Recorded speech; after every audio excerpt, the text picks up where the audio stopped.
Blinkist is the app that helps you become a more well-rounded person by letting you read or listen to an entire nonfiction book in just 15 minutes. You can try it for free and get 25% off a subscription by going to Blinkist.com/David Pakman. I'm starting today with something that is the perfect nexus of ignorance and nationalism, I think is the way I would put it. The unhinged nationalism, in fact, of some of the new Trumpian members of Congress really knows no bounds. And it even now is being applied to American territories whose residents are citizens of the United States. And I'm talking about none other than radical, outrageous, disgusting, depraved, and delusional Congresswoman Marjorie Taylor Greene, of course, of Jewish space laser fame. She said at a side panel, a sort of breakout session at CPAC a couple of weeks ago, that American taxpayer money shouldn't go to foreign countries like, wait for it, Guam. Now, Guam is, of course, an American territory. The people of Guam are American citizens. The reason it took us a couple of weeks to hear about this, even though CPAC was a couple of weeks ago, is that it was at one of these breakout sessions. So what we watched on TV from CPAC, that wasn't all. They also had breakout sessions with smaller groups where a lot of the things said were even nuttier and even more ignorant, if you can imagine that. It was filmed. Here is Marjorie Taylor Greene saying no more money for foreign countries like Guam, where everybody's an American citizen. And I wanted to take my regular person, normal, everyday American values, which is we love our country. We believe our hard-earned tax dollars should just go for America, not for what? China, Russia, the Middle East, Guam, whatever, wherever. Right? If we want to build roads, if we want to put money into schools, if we want to build border walls, we want it right here at home. No more money for foreign countries like Guam. This reminded me, of course, and I think it reminded many others, of the whole Puerto Ricans should go back to their country. Puerto Ricans, of course, are American. There is no country to go back to. It's part of the United States. And on a serious note, this really does reinforce the importance of normalizing the status of places like Puerto Rico and Guam and others. Greene, as an elected official, should know what is part of the United States and what is not. But this is also another reminder, as if we needed one, that the way we deal with Puerto Rico and Guam and others like American Samoa, it really makes no sense. In many ways, we do treat them as if they are foreign countries. There are different statuses for different territories. People born on American Samoa, for example, are U.S. nationals, but they're not U.S. citizens. People from Puerto Rico and Guam are U.S. citizens at birth. It's a mess and it needs to be fixed. But what foreign country does she think Guam is anyway? Now, Marjorie Taylor Greene is a moron. Yes, she has no business being in the House of Representatives. And this proves that there needs to be serious consideration given to the status of overseas territories. She's in Congress. She should know without a doubt. But the truth is, if you ask your average person in the street, is Guam its own country or a U.S. territory? Many people would have no idea. This isn't completely unique to the United States. I think if you go to the UK and you ask people about some of the more obscure British territories, I think many people in the UK also wouldn't know. But the issue is people in government should know. And these territories, as far as the U.S. is concerned, do not have adequate representation in their own government. So it's particularly it's a vicious cycle when they don't have adequate representation. And then our elected officials sometimes don't even know that they are lacking the representation because they don't even know that it's part of the United States, unless it's convenient for some other reason. Like, for example, when Republicans want to talk about how bad a job a Democratic president is doing on controlling North Korea, they will say North Korea could hit U.S. territories with missiles like Guam. Then it's convenient. Then all of a sudden they figure out Guam is a U.S. territory. There are many Americans who don't realize Puerto Rico is part of the U.S. Puerto Ricans are U.S. citizens. There are some Americans who think New Mexico is part of Mexico rather than a U.S. state. There's plenty of ignorance to go around. But Marjorie Taylor Greene is an elected official. and it's very politically relevant. So just another confirmation that she has no business whatsoever serving in government. And hopefully she will either not run for re-election in 2022 or be voted out in a bloodbath election. Let's hope for the latter. I think it would be more entertaining. Evangelical televangelist, grifter, Christian Pat Robertson turns 91 in just a few days. He is still going with his 700 Club show.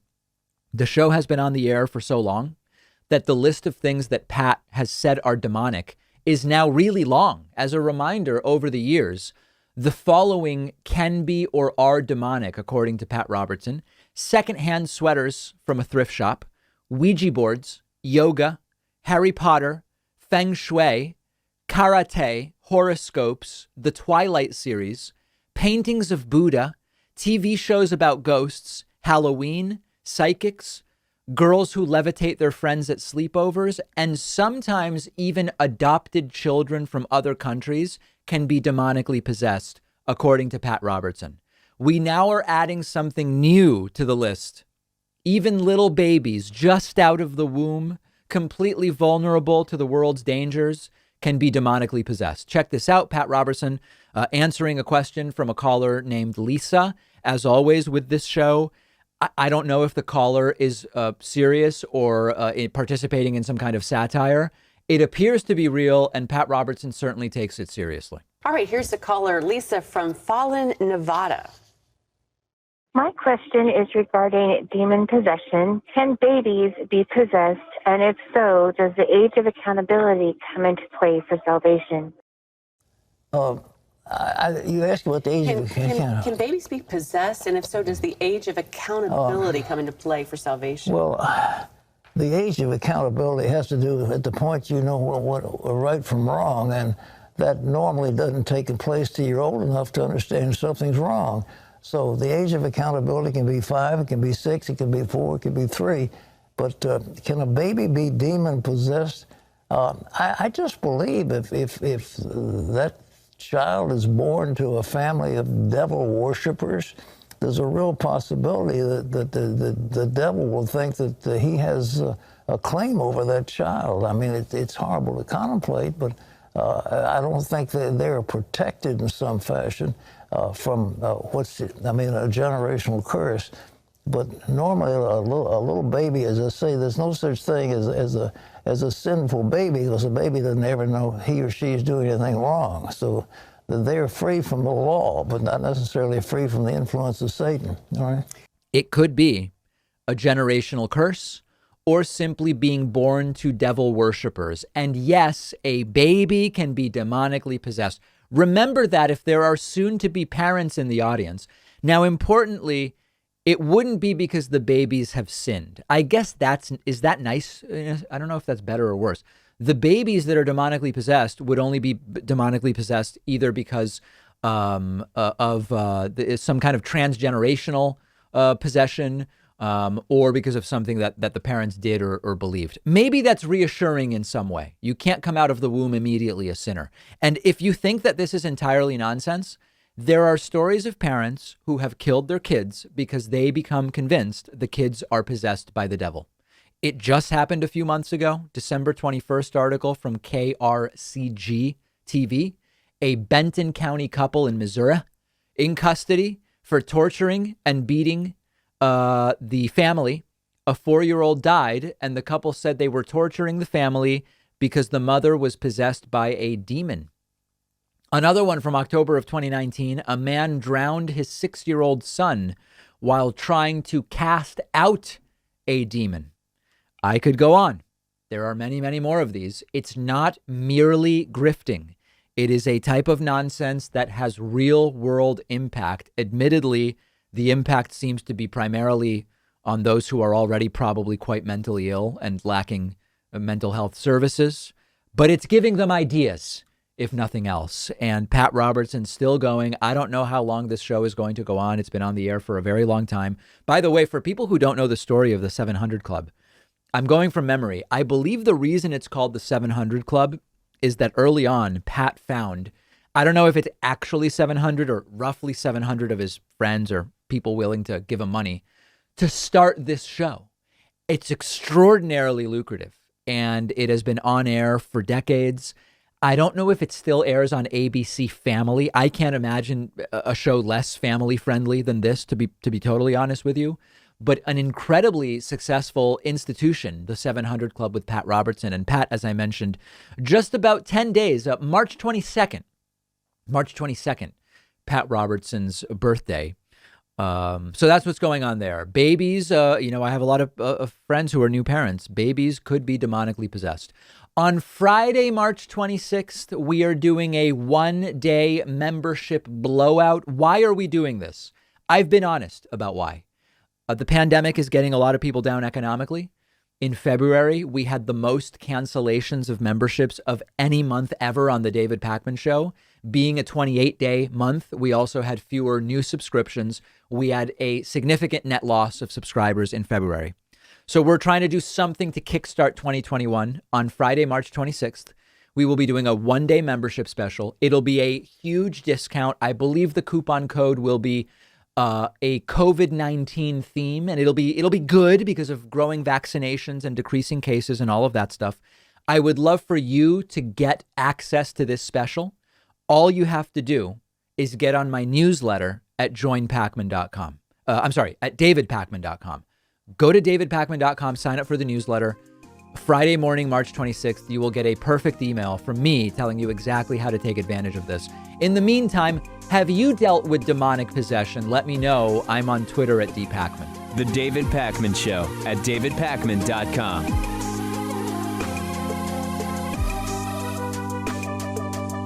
What if you could read 10 books in just one sitting? That's exactly what one of my favorite apps lets you do. It's called Blinkist. And what they do is take thousands of popular nonfiction books. They condense them down into text or audio that you can consume in 15 minutes. Blinkist makes sure that you're getting all of the important core insights from each book. So it's perfect for exploring a book you otherwise wouldn't have time for. If there's a full book you're thinking about buying, you can use Blinkist to get a sample first. Just think how much you can enrich yourself by being able to soak up an entire nonfiction book in just 15 minutes. I recently read A Brief History of Time, of course, by the great Stephen Hawking. This is a book that I have been aware of for so long, and other things got in the way, and it was fantastic to check it out on Blinkist. Blinkist has books on politics, philosophy, science. They have 27 different nonfiction categories, and a subscription is only about $8 a month. And you get the entire library. But you can try it totally free and get 25% off a subscription when you go to Blinkist.com/David Pakman. I've put the link right underneath this video.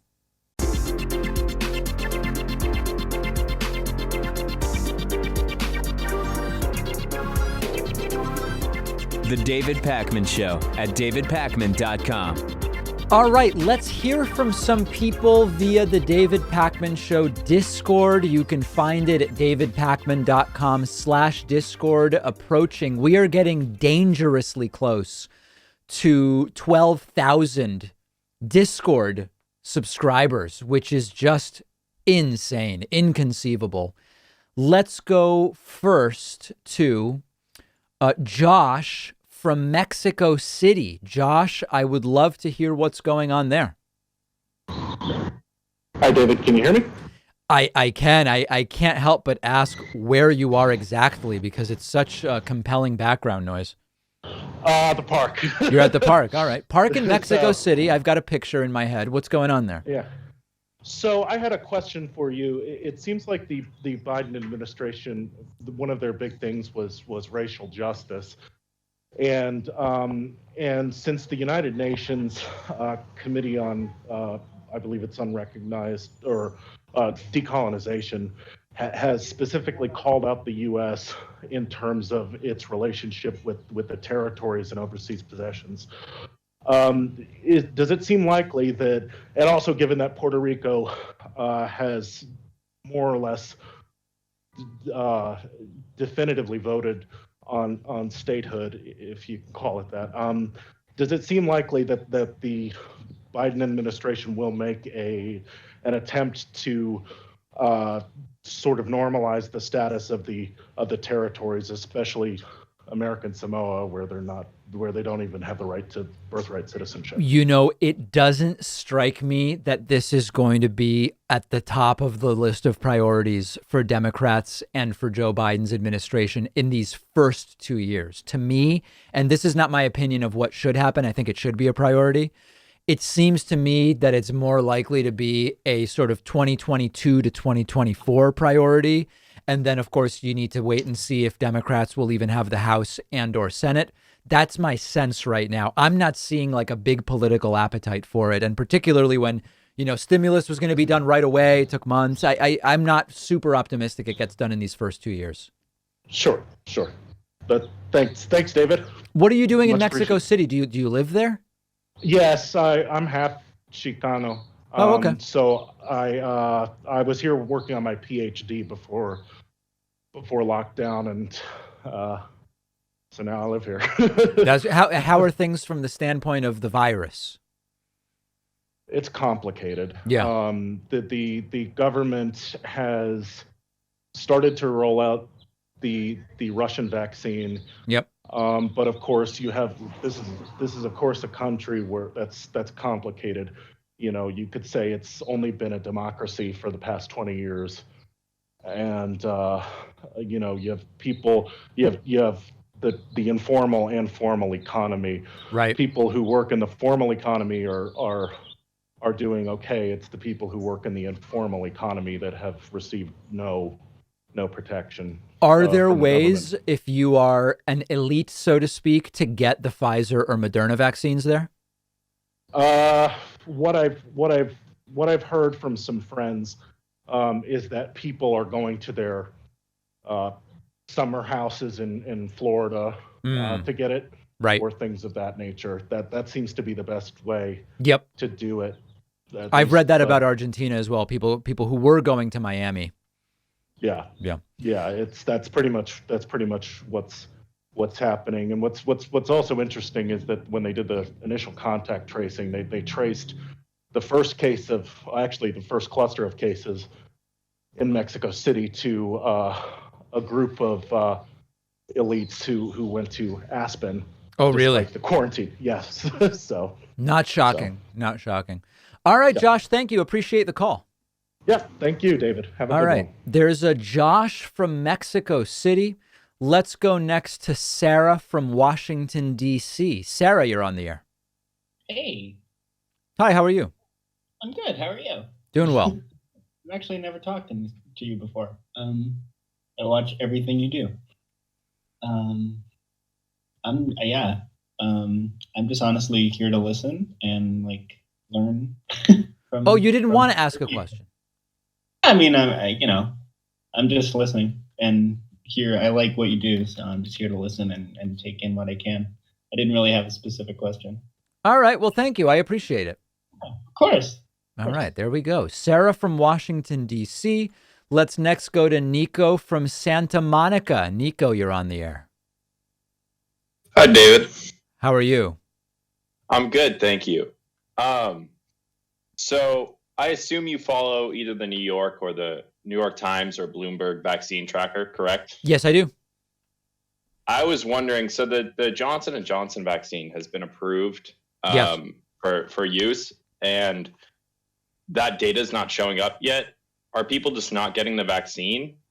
Or as of earlier this week, after the J&J was approved, but before this week, when you looked at, I haven't looked at the Bloomberg tracker for a while, but when you would look at the New York Times, it would say J&J has been approved. We have no data on it. It's not included in our tracker.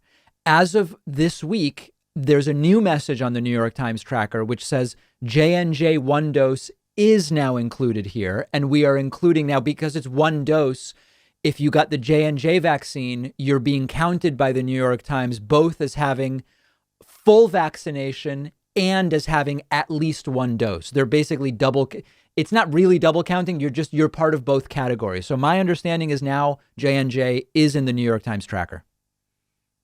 Okay, so that vaccine data is updated then? Yes, as far as I know. All right, well, thank you. All right, Nico from Santa Monica with a very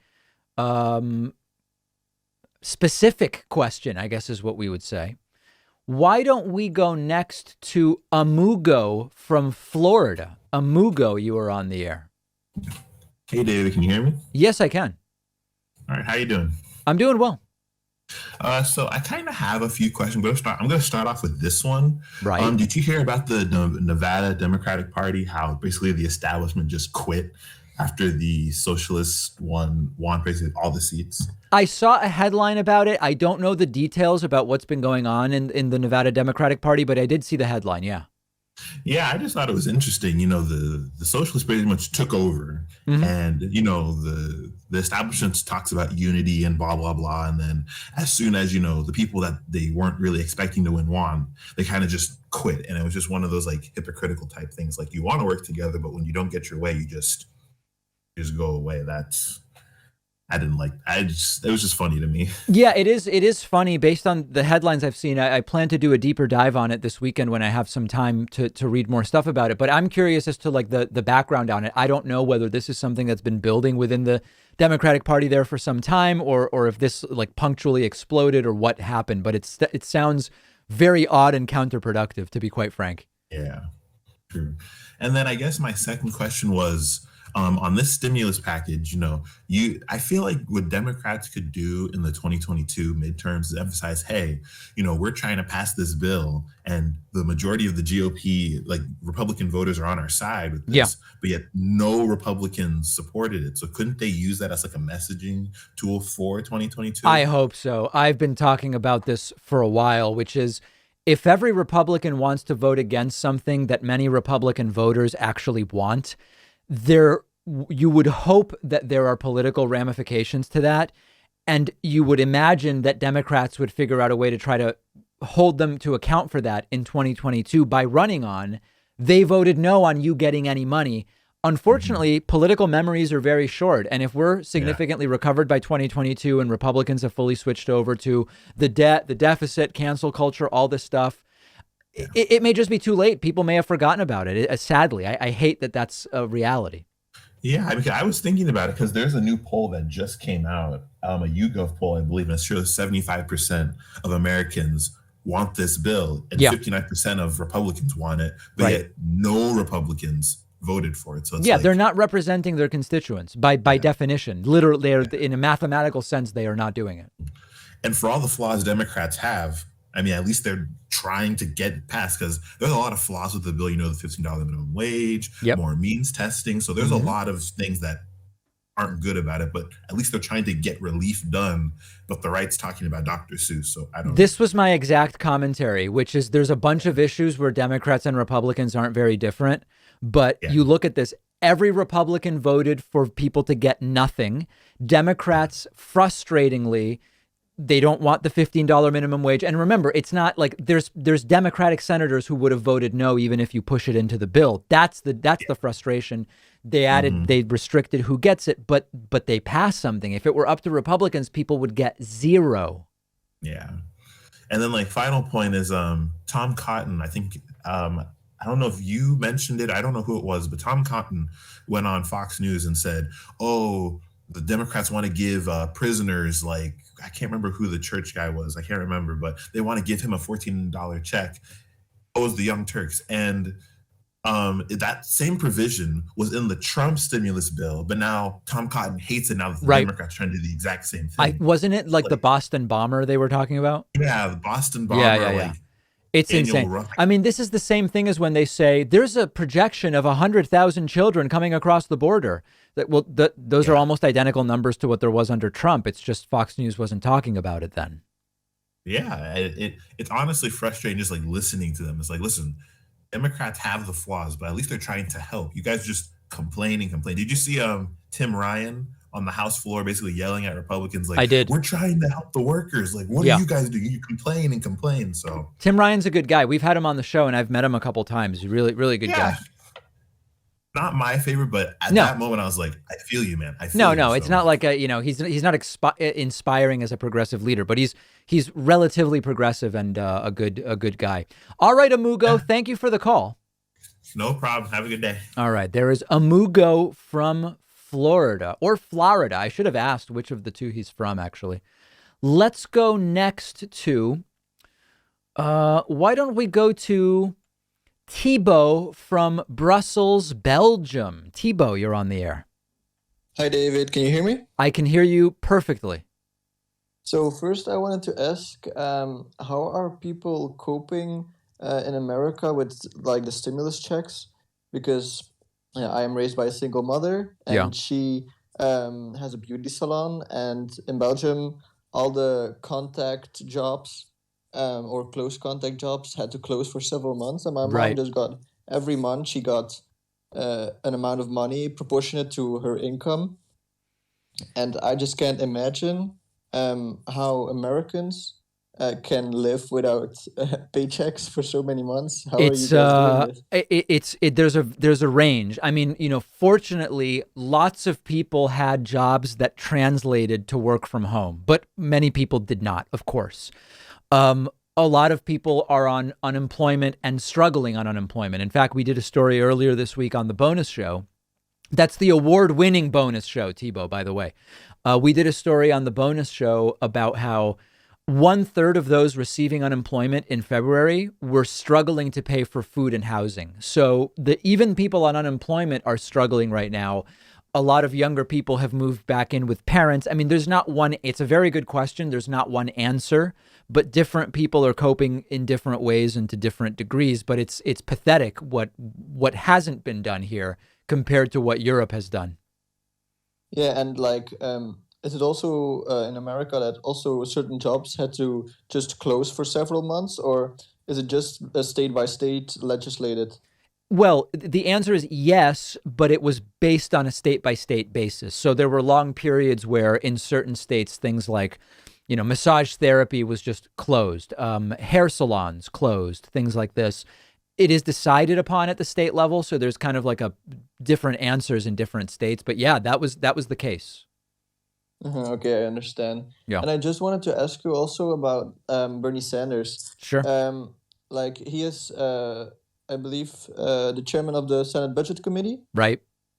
Like, what are his powers, or what can he basically get done for you guys? It's not clear. I mean, listen, the powers are enumerated. You could just Google exactly what the powers are, and it has to do with agenda setting in that committee. What he can do unilaterally is very much unclear, and he's still going to need to build consensus with the broader Democratic Party, I think, but it's still a good thing to have him in that role. But if people are expecting Bernie to unilaterally get a ton done because he's in that position, I think that expectation probably will leave you disappointed. Mm-hmm. And did the establishment give him that position, or did he get voted to that chair position? He was voted to. He was selected by the Senate for that. Yeah. I mean, isn't that like pretty great for progressives? Absolutely. Like, the question will be, things are abnormal right now because of the pandemic. Once things normalize, then we will get to see, okay, from the progressive agenda, what will be done and what can Bernie help push along in his role as Senate budget chairman. We just don't know yet. Mm-hmm. Because like in the House, like the progressive candidates like AOC, they just didn't get like any high positions, right? That is essentially correct. And we will see if that changes in 2022. Yeah. Okay. Thanks. Those are my questions. Thank you. So how are things okay in Brussels? Otherwise, it's one of my favorite cities. Yeah, we just had like some really bad news. We had an incident, not yesterday, but the day before, with gay bashing. Oh. So some young people went on a gay meeting app, and they made contact with an old man. They just waited on him like in a park or something, and that man was killed because of his sexuality. So we're currently facing that, and like the whole country is now a little bit shocked. That's horrifying. To end on a high note, can you still get the really great fries in Brussels with the different sauces, or is that shut down because of the pandemic? We have the best fries in the world. Right. No, I don't disagree. the French fries were originally from Belgium, so you can't say they are really French fries. But we make the best fries, and yeah, we still have them. But a lot of Chinese people come to Belgium to like open how do you say it, like a French fry business. Okay, a fry like shop. We have so many, but they make really good French fries. But yeah, it's really funny. What's your favorite sauce? The curry ketchup or what? Oh no, we have this one sauce called Yopi sauce. Okay. It's like this yellow sauce. I don't know where it's coming from, but if you ever come to Belgium, it could be anything. It could be anything. Yeah. No. I've been to Belgium. I tried a bunch of the sauces. I did not try that one, but yellow I will go for any day. You know. Yeah. Yeah. Take it when All you right, come back. Thibaut from Brussels. I appreciate it. Thank you. Bye. All right. Wow. What a call. All right. Let's take a quick break. If you're holding to talk to me, please don't hang up because I'm going right back to the phones in just a moment. The David Pakman Show at davidpakman.com.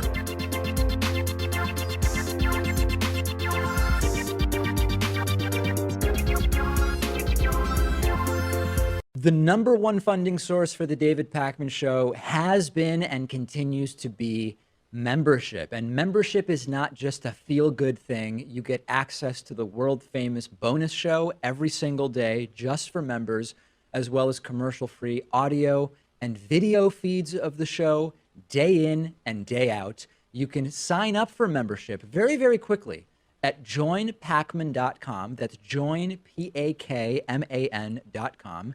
If the normal prices strike you as high, by all means, use the coupon code BETTER21, all one word, all lowercase. Become a member today.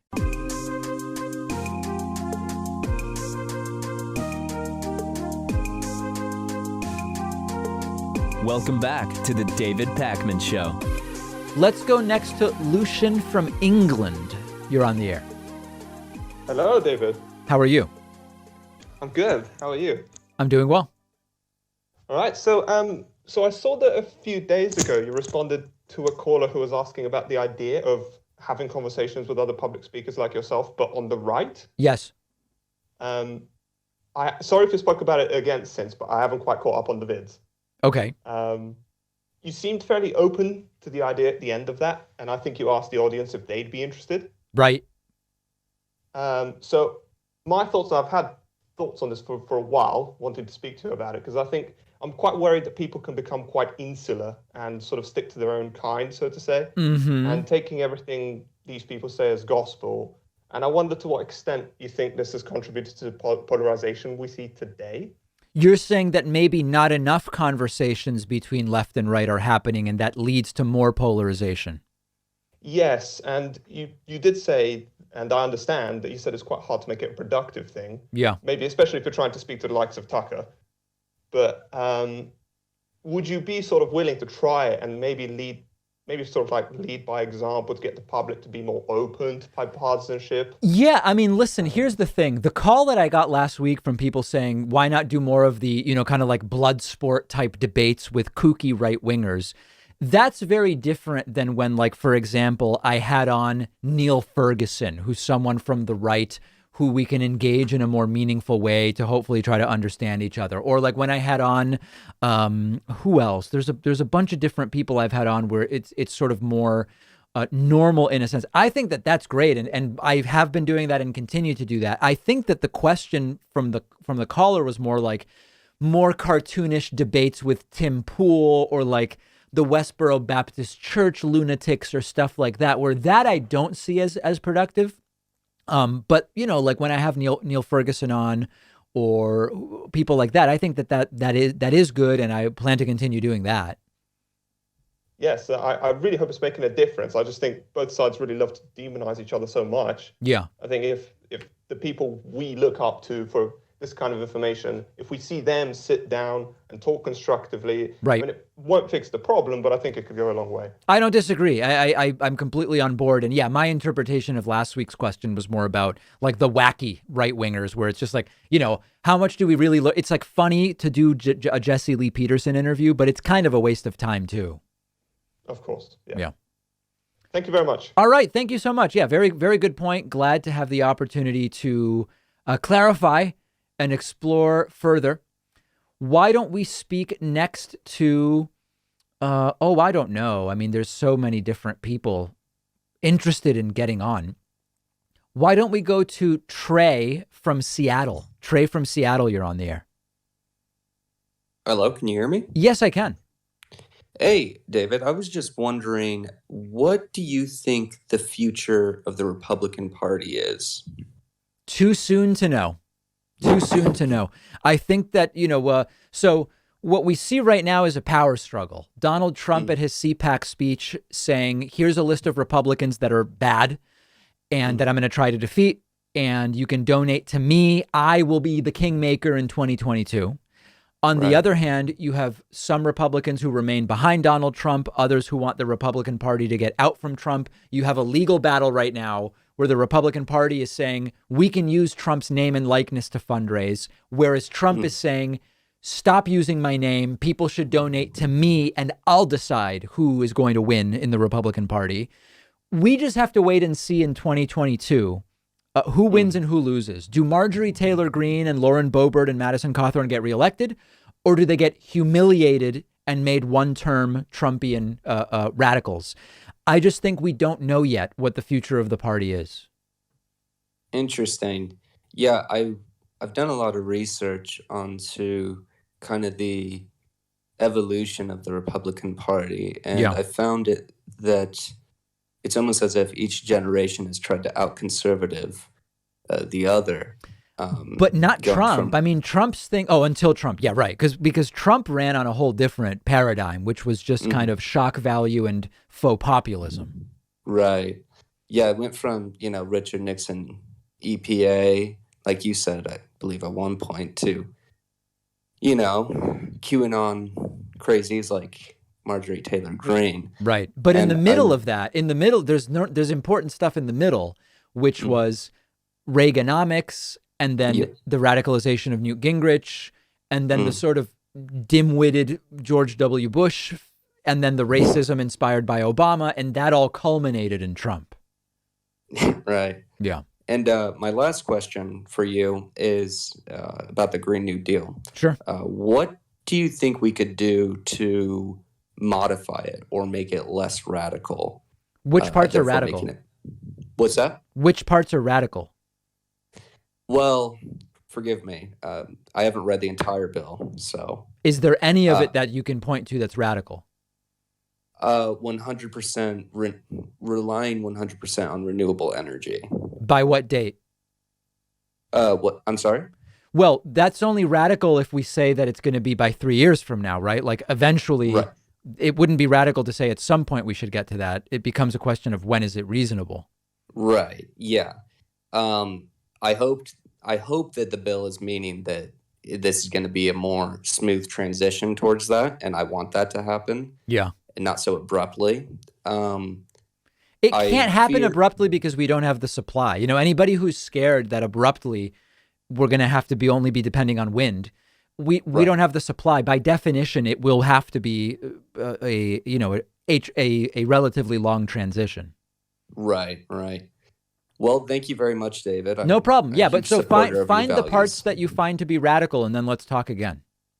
Oh, yes. Yeah. Yes, all right. absolutely. Good. All right. Trey from Seattle. Very good. Yeah. I mean, if you're going to say it's radical, you've got to tell me what is radical. And yeah. All right. Good. Let's go next to. Why don't we go to? Let's go to Javi from where? Where is Javi? From North Carolina. Javi from North Carolina. You're on the air. Hey, David. Can you hear me? Yes, I can. Okay, awesome. So I basically am pretty worried and terrified that 2022 and 24 are going to be a bloodbath for the Democrats. Okay. I just kind of wanted to lay out my case why and get your thoughts on it. Sure.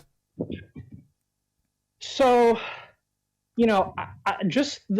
I think to start with, the fact that we were unable to easily and clearly defeat an incompetent moron like Trump in 2020, The fact that it was as close as it was, that the Republicans picked up seats in itself, I thought was a pretty bad sign. Yep. I feel like the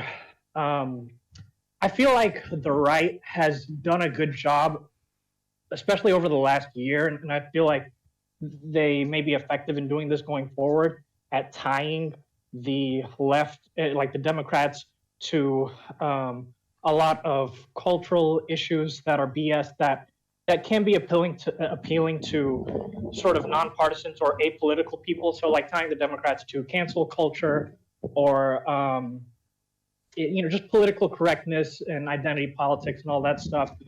And I feel like their party they're shifting into a more establishment, into a more anti-establishment party. At least the aesthetics are, even if they're not on the policy. But I feel like policy is really starting to matter less and less these days. Yeah. And also, I just feel like the fact that on the left, I feel like we are really having a civil war, and the right is not. I feel like the right-wing base is pretty united behind Trump. It's only like the DC politicians and media people that are having the civil war. But even on the left, our civil war isn't just establishment left versus populist left. Like even in the populist left, we have Jimmy Dore and Glenn Greenwald and everyone fighting against other progressives on the left and stuff like that. And I just feel like all this is creating the perfect storm to where. Okay, so that's a ton of stuff. So I'll just mention a few things. One is that I think I'll go backwards. The infighting on the left, it's not clear to me that it's really having electoral repercussions at this point in time, because in the end, you've got a lot of people who are very loud, but they don't vote regardless. Like they're not voting either way. So it kind of doesn't matter whether they are in disagreement with what's going on in the Democratic Party, because either way they're tweeting, but they're not actually voting. That's part of it.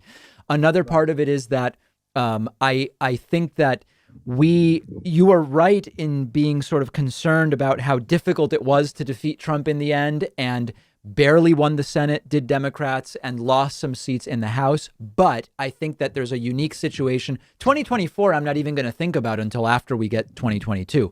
For 2022, if it simply ends up being a referendum on, did Joe Biden get the economy back to sort of where it was before the pandemic? Did Joe Biden deal with vaccination well? Did Joe Biden get stimulus done? Did Joe Biden get some other legislative accomplishment? You may see a reversal of the normal trend, which is one party wins the White House and then 2 years later loses the House and or Senate. You may actually see Democrats do really well in November of 2022. I think it's too soon to know, and I think we have to wait and see, but I think it's completely plausible Democrats do fine in 2022. Okay, yeah. Well, I just think Biden won't get enough done to energize or to satisfy the progressive left and keep them energized to come out in 2022.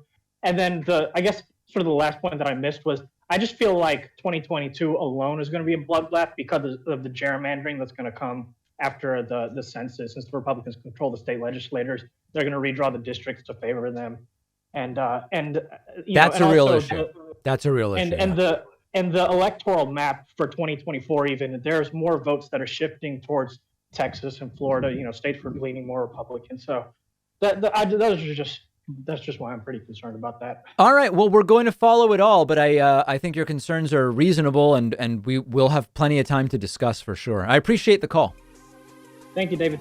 All right. Thanks, everybody who called. I unfortunately need to hang it up there, but we will take calls again, and I hope to hear from you next time. The David Pakman Show at davidpakman.com.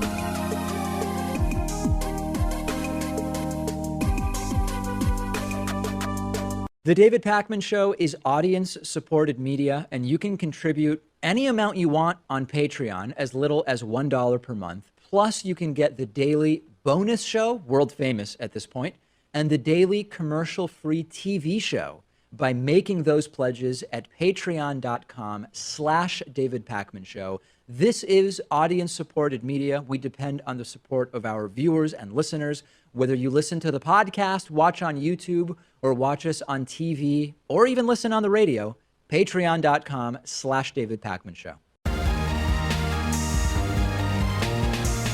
The David Pakman Show at davidpakman.com. All right, let's get into audience questions for the week. First one is about the $1.9 trillion coronavirus stimulus bill. Dave, and there's a bunch of versions of this going around. But the question is, why are all of these right-wingers saying that most of the 1.9 trillion has nothing to do with coronavirus if it's a coronavirus relief bill? Now, this isn't true. We're going to go through what is in this bill and actually talk about the origins of this claim that most of the money isn't for COVID stimulus. But this is not a new claim from Republicans. They did the exact same thing with Hurricane Sandy. Hurricane Sandy, when it hit New York and New Jersey years ago, I think it was 2012, the response bill contained not only money to fix the damage that happened, but also because American infrastructure is woefully outdated, and because we have an a system of elected government that doesn't incentivize thinking proactively, spending now to prevent a problem in the future that will cause us to spend more money. We are in the unfortunate situation where sometimes, in order to get things fixed and prevent future problems, you have to do it when a system breaks and you have a problem. With Hurricane Sandy, you saw that there was a bunch of money in the Hurricane Sandy relief bill, which people like Ted Cruz referred to as pork. And there was some pork, but a lot of it was not. That meant to strengthen infrastructure. When you look at the flooding that took place, when you look at the breakdown of all sorts of different resources and infrastructure at that time, the idea was, hey, we now have evidence that because we didn't strengthen this stuff, because it's so not robust, it's so fragile, when we have a situation like a hurricane that hits an area that less frequently gets hurricanes, New York and New Jersey, all this stuff breaks. So as part of recovering, let's also strengthen things for the future. Okay, with that framework, the meme that's been going around is, well, hold on a second. If each American, not everybody, but most Americans get $1,400 and then you get some money for kids, you'll see it floating around that only a few $100 billion of the 1.9 trillion is for COVID. This is so silly, but because it's being repeated so much, it's worth understanding that in the 1.9 trillion, you have, for example, 160 billion for vaccine purchases, distribution, injection, as well as COVID testing. That's COVID related. It's not cash for people, but the more we vaccinate, the faster we do away with this pandemic and the more the economy will recover. Come on, guys. You're saying that's not actually for COVID? 360 billion for state and local governments to make sure that they are solvent. Many states, because of when you have a reduction in business activity, states where those businesses exist take in reduced tax revenue. The states still hopefully are providing police, fire, schools, all this different stuff. So as a result of coronavirus, a bunch of different states need money. You're really going to say that's not coronavirus related? $8.5 billion for rural hospitals to stay open. And of course, those are going to be important vaccination sites in rural areas. $25 billion to fund child care centers. You're going to say that has nothing to do with coronavirus. One of the issues we have right now is many parents can't get back to work if their kids aren't back in school. So you very quickly start to understand why funding childcare, which, by the way, we don't fund enough in this country anyway, is related to coronavirus. $15 billion to subsidize childcare for essential workers. We need our essential workers to be working. They need to be working to make money. But if they have to be taking care of their kids, they can't work, and then they can't put food on their family's table. It's coronavirus related. Why are we in this situation? $130 billion for K through 12 schools to reopen and decrease class sizes. It costs money to decrease class sizes to open safely. If you decrease class sizes, you either need additional teachers to have way more classes, or you need to be paying overtime if teachers are going to be doing 2 sessions. However you're going to do it, it's going to cost money.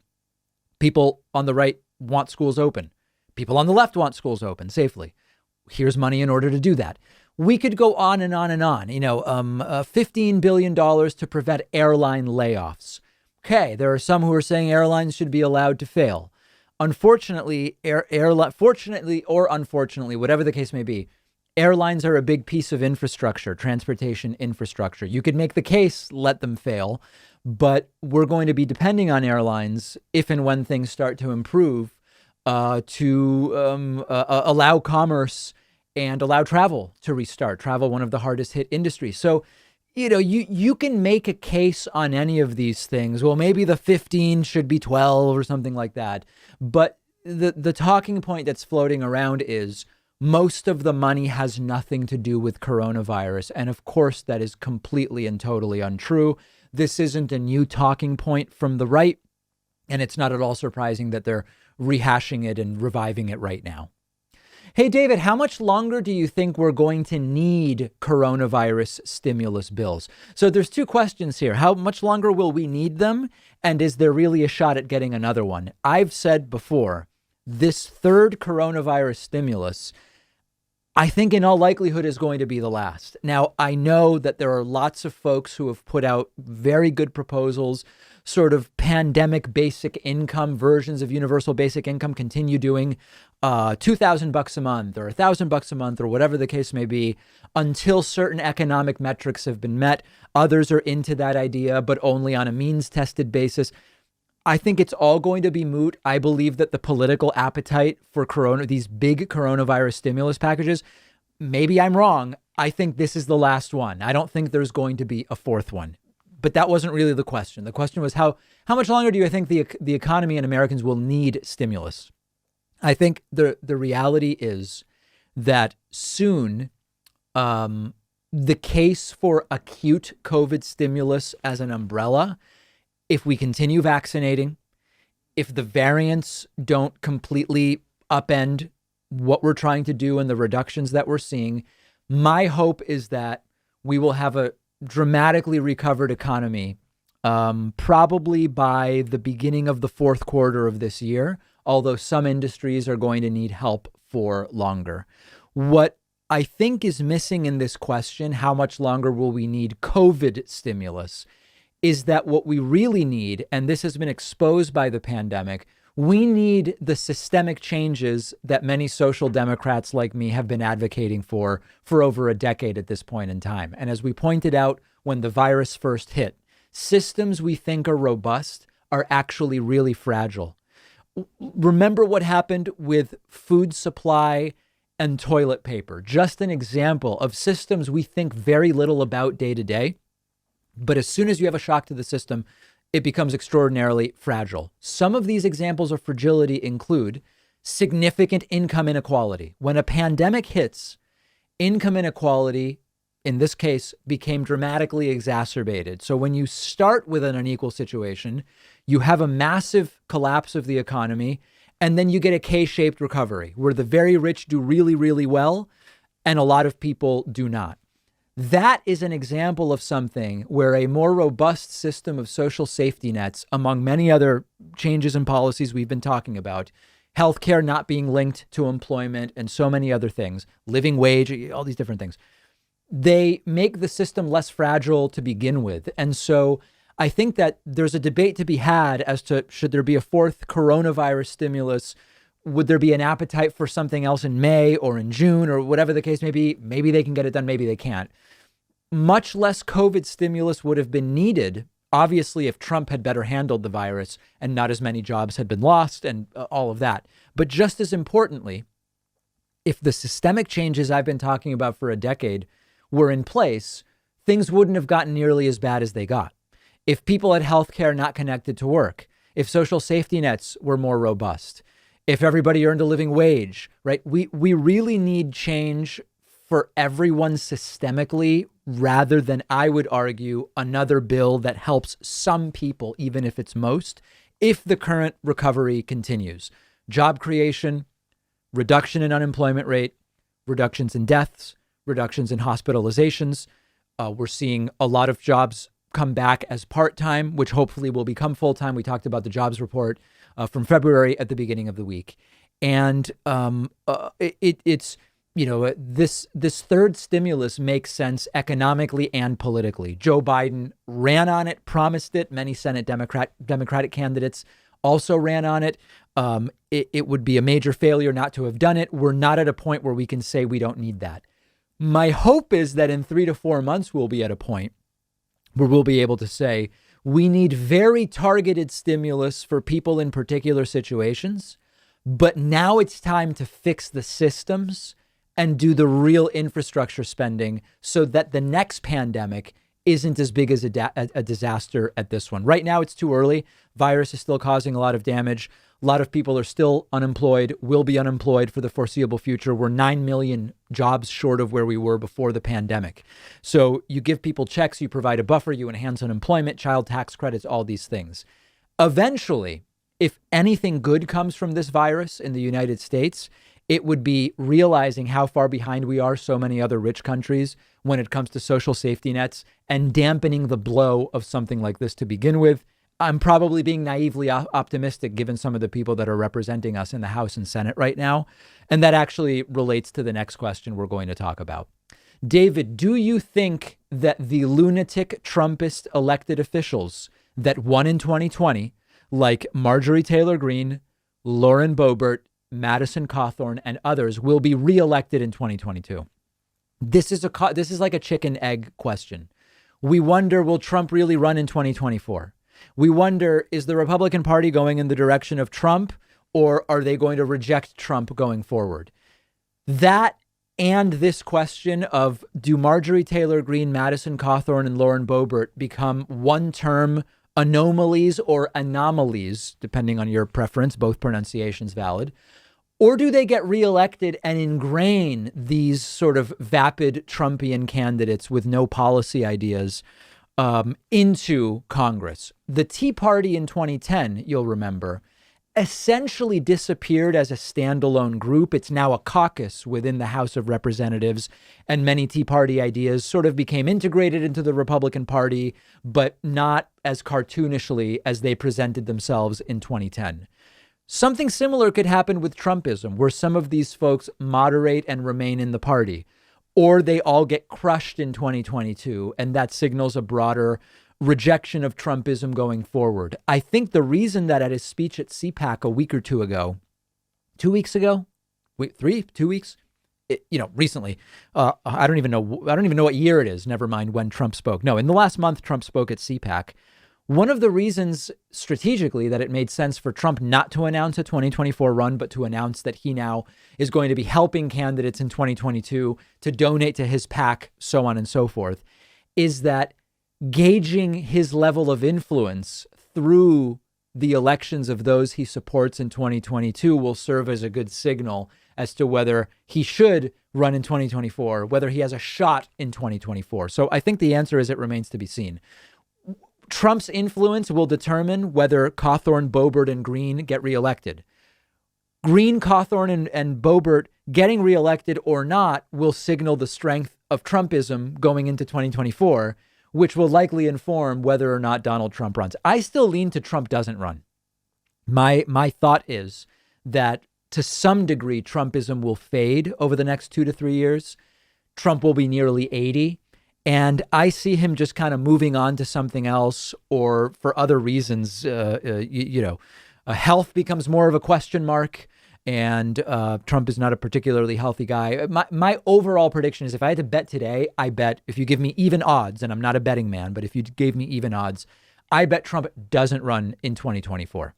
Let me know your thoughts. We've got a great bonus show for you today. Get instant access to the bonus show by signing up right now at joinpakman.com.